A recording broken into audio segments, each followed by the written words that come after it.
Again, my name is David Campos, and I have the honor of representing the mission on the Board of Supervisors. It's a very special day here in the mission today. We are celebrating the life of Cesar Chavez and his spirit. His legacy is with us, and it's just so exciting to see so many people who are trying to recommit themselves to the work of Cesar Chavez. A work that really focused on social justice, and to do so in a peaceful way.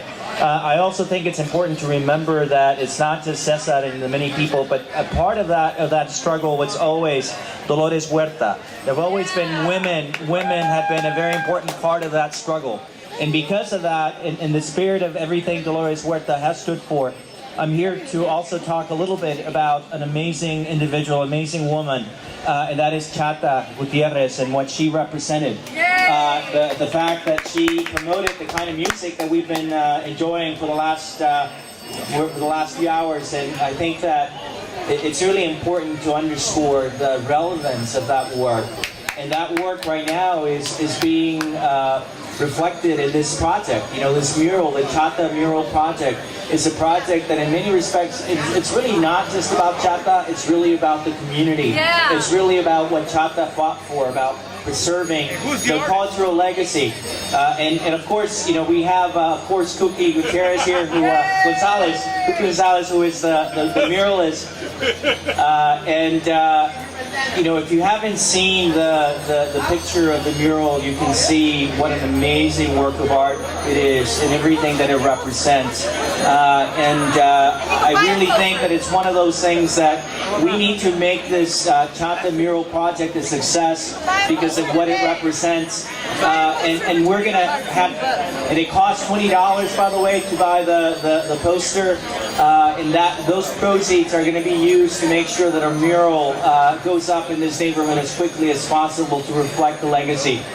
But I want to talk also about something that's happening that goes beyond this celebration, and that is there is a crisis in our neighborhood. There is a housing crisis.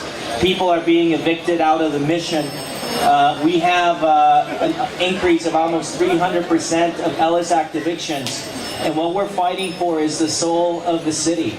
Who gets to live in San Francisco? Are we going to have people like Renee Yanez who have dedicated their lives to making this community what it is, who is being pushed out? We want the Renee Yanez's of the world to remain in the mission, to stay in the mission because they built the mission. That's right. And I am proud that this week at the Board of Supervisors, we passed landmark legislation that increases the relocation cost for anyone who's facing an eviction. Instead of just getting the $5,200 that the law provides right now, you're going to talk about tens of thousands of dollars that are going to be given to tenants who are facing evictions so that they at least have a fighting chance to stay in San Francisco. What we're fighting for is the soul of the city. Are we a city that works for low-income people, for working people, for middle-income people, or are we a city that only works for the rich? Hell no! That's not San Francisco. The city of St. Francis. The city of St. Francis is a city that belongs to all of us. It's not a city that's for sale. It's a city that respects the dignity, the diversity that has been a part of our community for so long. That's why we're here. That's the spirit of Cesar Chavez. That's what we're trying to promote and preserve here today. So thank you so much for giving me the opportunity to be here. It's an honor. And you know, we know that the spirit of Cesar Chavez is alive. You know, there was a movie that I hope, if you haven't seen it, that you'll take an opportunity to watch. You know, it's Hollywood, so it's not always as accurate as it should be. But the fact that so many generations are learning about Cesar Chavez and Dolores Huerta is something that we should be very proud of. Thank you so much. You are tuning in to KPOO San Francisco 89.5 FM. The program is Enclave every Saturday from 12 to 3.